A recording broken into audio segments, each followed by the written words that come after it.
Let's give it the beans. Holy smokes!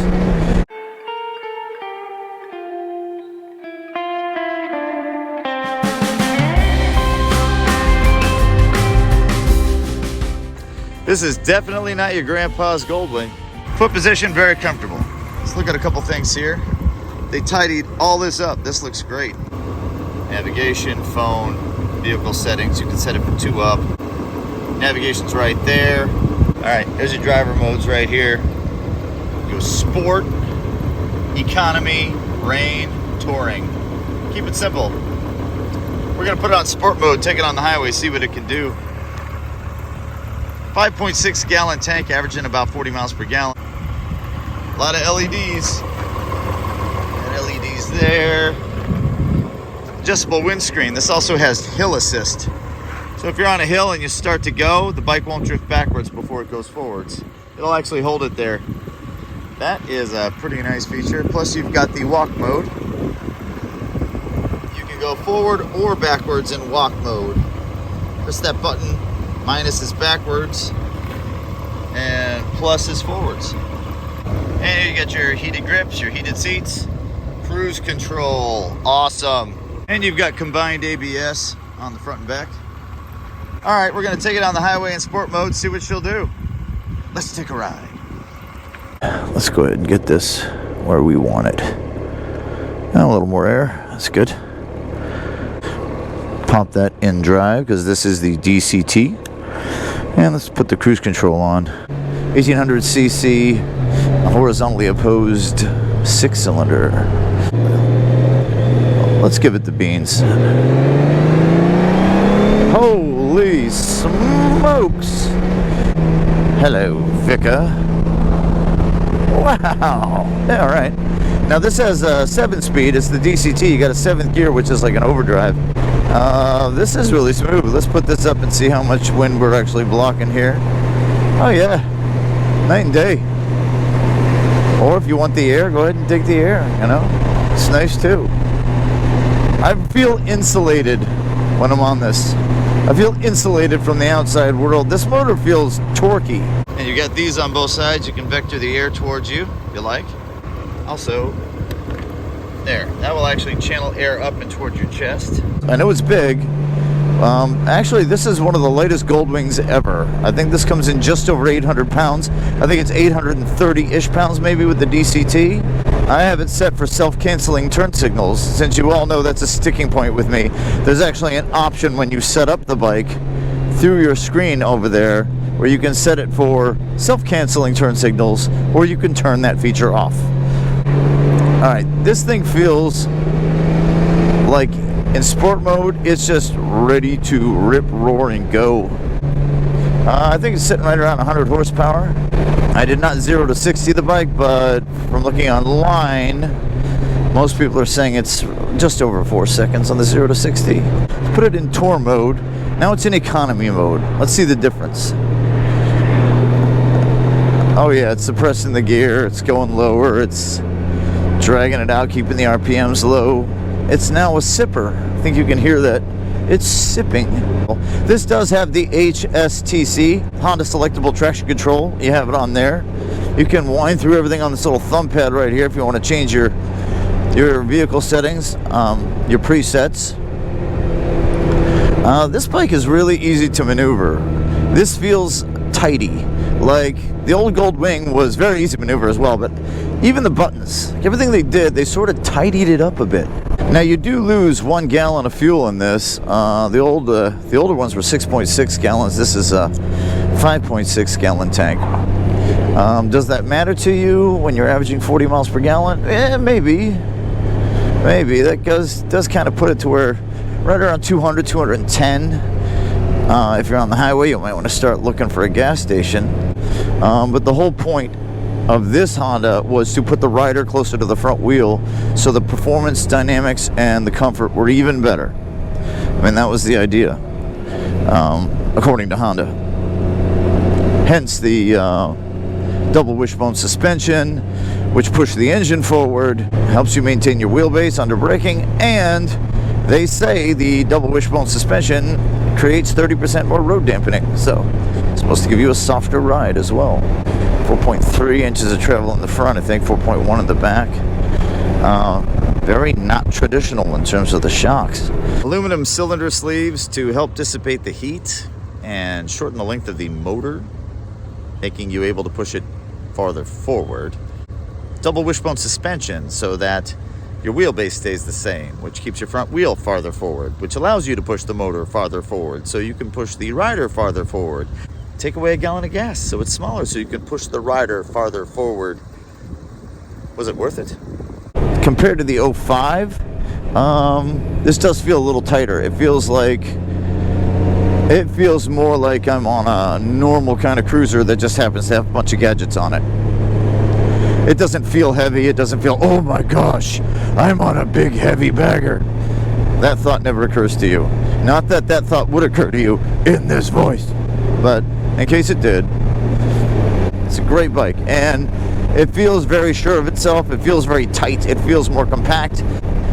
They push you further to the front wheel from where you're sitting.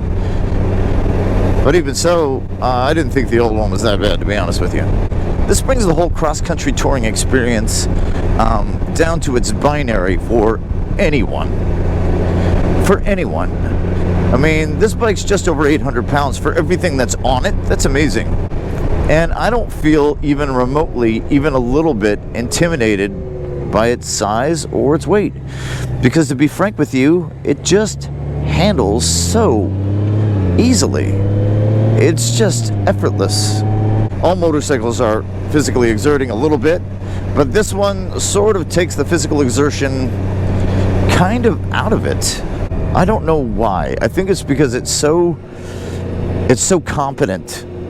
It's so competent, even in its delivery. It's competent in its design, and you know when you're riding it, you're on something intelligent.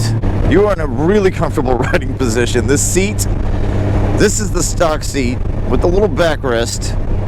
I am like chilling. It is really, really comfortable. But my feet aren't so far forward that I'm ready to fall asleep. You know, my feet are still sort of up and down, neutral riding position, to where it still says pay attention, but from your hips up, you're sort of relaxed while you're riding it. And it's such a beautiful machine. If I was going to take a trip, and I was going to go across the country, and I wanted to be really comfortable and have the absolute surety that everything was going to be fine, the bike was going to get me there. Dude, Goldwing. Rear view mirrors they look good and they're functional. They fit in the sort of modern looking theme of the bike. Things are a little more square cut, less round. And on the old Goldwings, you know, the 05, which I'm thinking about buying that 05, by the way. The old Goldwings, you get on them, it's just a sea of buttons. A sea of buttons. You know this. And you have to actually, when you first get on one, you have to really look and figure out where things are, and it takes you some time. And this is so simplified. I mean, I'm on this. I can go through my navigation right here. I can go through everything right here. And that's awesome. That is awesome. And I know a lot of modern bikes have that. But there's something about this Honda selectable traction control system that is absolutely incredible. They've got it on the NC750X too, another bike I triple recommend. You can watch that video. And watch my video on the 2005 Goldwing 30th anniversary edition. It's an oldie but goodie, but man, it does make you consider buying an old one just to have something, you know, if you're going to go get groceries or you want to even, you know, tour the country. I mean, you get 300,000 miles out of these bikes. Imagine a motorcycle that as long as 100,000 miles goes by, you put a new timing belt on it, just give it the oil changes and stuff, do the standard maintenance, it's just going to last you 300,000 miles. You can barely get a car to do that unless it's a Honda or a Toyota or something. But 300,000 miles for a bike, and these hit it regularly. I cannot wrap my brain around how awesome these bikes are. I do believe this one has an airbag, so I'm still up in the air as to how I feel about the airbag on a motorcycle, but I figure it couldn't hurt, and it is Honda. I'm sure they figured out They figured out your weight semantics while you're flying through the air. I'm pretty sure they figured out the physics of how you would hit the airbag and what the airbag would do 9 out of 10 times and what you would do after you hit the airbag 9 out of 10 times. I mean, it's Honda. If I was going to trust anybody with an airbag system on a motorcycle, it would be Honda. I know they're on bicycles, but according to my speedometer, I'm getting twice the cardio they're getting, and I'm barely breaking a sweat. It's just something to consider before you go buying one of those 10 speeds. I think that was Lance Armstrong. No, he's on I Can See Your Voice. No, it's, wait, what's the name of the show? Lance Armstrong's on that show called I Can Hear Your Martian Voice. I Can See Your Martian Voice. That was it. Oh, wait, what am I doing? Let's go sport mode one more time, shall we?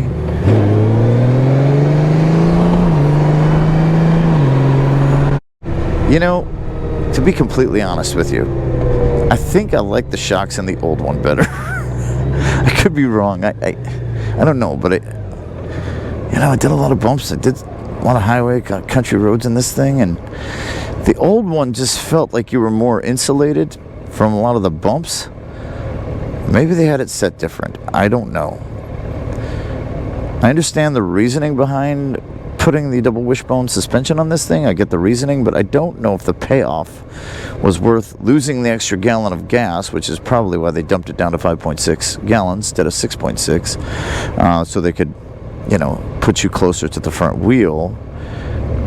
But to do all of that, to add the aluminum cylinder sleeves and to make all the modifications they made, just for a different sense and feel to it, I don't think the old one was that terrible that it needed to be changed that dramatically, in my opinion.